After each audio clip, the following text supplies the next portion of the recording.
here today, your favorite girl, Queen, and I'm here today to bring to you one of the Igbo Ada tradition you do not know exists. Yes, I think some of you know it exists, but you do not know the depth of the importance of that tradition.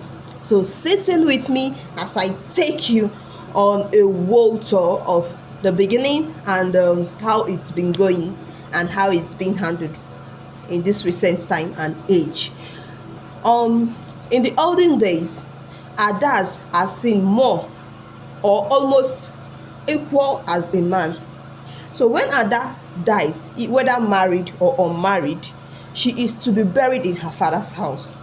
Yes, she can never be buried in her husband's house. No matter, even if you pay the dowry in full, even if she has so many grandchildren, the richest Oba or the richest fisherman in future, when she dies, she must be taken back to her father's house to be buried, even if her father is an ordinary palm wine tapper or tenku.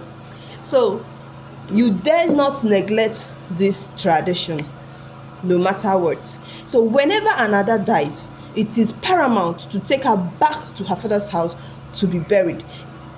In a situation where you feel you are rich or you are influential, that you can seize, or it's mostly seen as seized, that you can seize the corpse of the Ada that died, because probably she's your wife and you feel you're rich, or she's your mother and you feel like you're rich and you can have your way.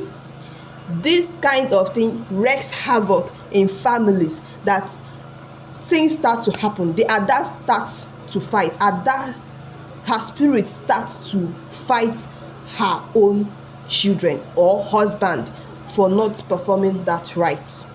Yes.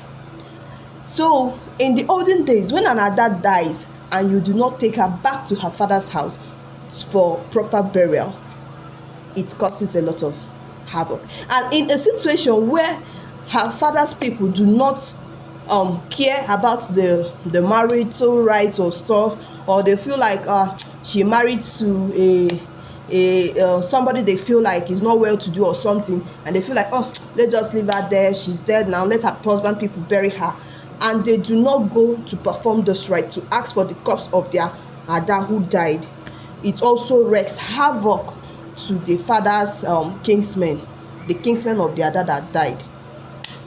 In such situation, you can start seeing people dying prematurely, people losing their lives when they go to give birth, people falling from the palm wine tree, and when they go to see a seer back in the days, they record this whole mystery back to the Ada that died and was abandoned in her husband's place. So in such situation, in the olden days, they will have to go to stop all this nemesis happening in their kingsmen, in their clan. They will have to go to their husband, to the Ada's husband's place, and in some situation they will have to dig up the Ada and take her back to her father's house to bury. Even if she's now a skeleton, they will have to take her back. That is how this whole thing comes to an end. Adas are seen more like a deity in their family. That is why they are very well respected. You dare not make an Ada cry, you dare not mock an Ada, or you dare not do things that will make them shed tears, because their sorrowful tears bring havoc to their family. That is the power of an Ada. That is when you see them wherever they go for a burial or a traditional marriage, they are being stubborn, they are being petty. The kingsmen will be listening to them. The kingsmen most of the time cannot even control them or have power to order them most of the time. So whenever you see them doing those things, the kingsmen will be like, give the Adas what they want. Because when the Ada is happy, your marriage will be successful, your marriage will be fruitful, your marriage will be happy. And when the Adas are happy, the burial rites will be performed very well, because without an Ada, you cannot perform a burial rites. Yes, without the Adas, without them sitting there, the burial rites will not happen. the burial rite will not go on. They can halt the burial rite even almost when you are about to put your father down. They can halt the burial rite and go, and you postpone that burial by force. That is the power of an Ada.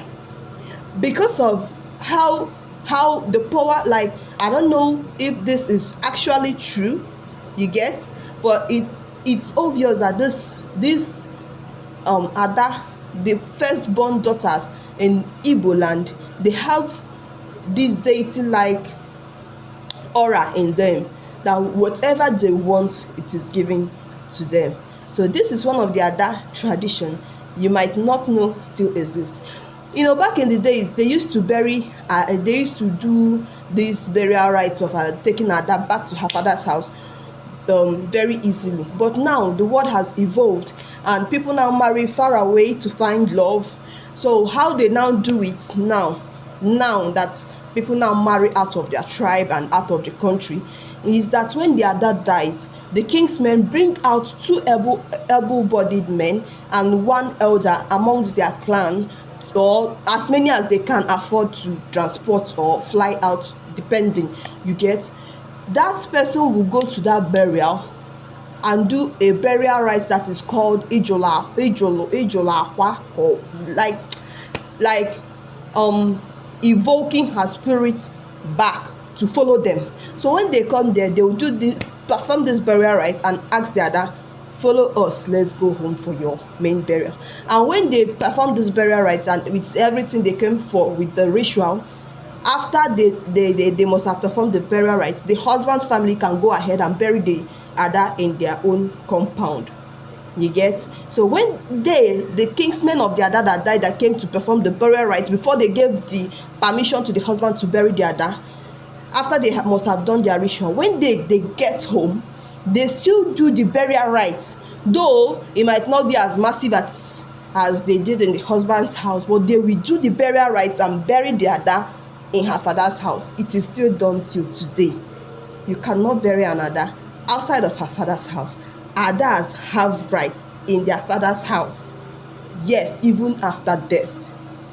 So this is what I come to bring to you, and follow me, subscribe to my YouTube channel, like, comment, share, and I'll still be here to bring you more of the Ada traditions you do not know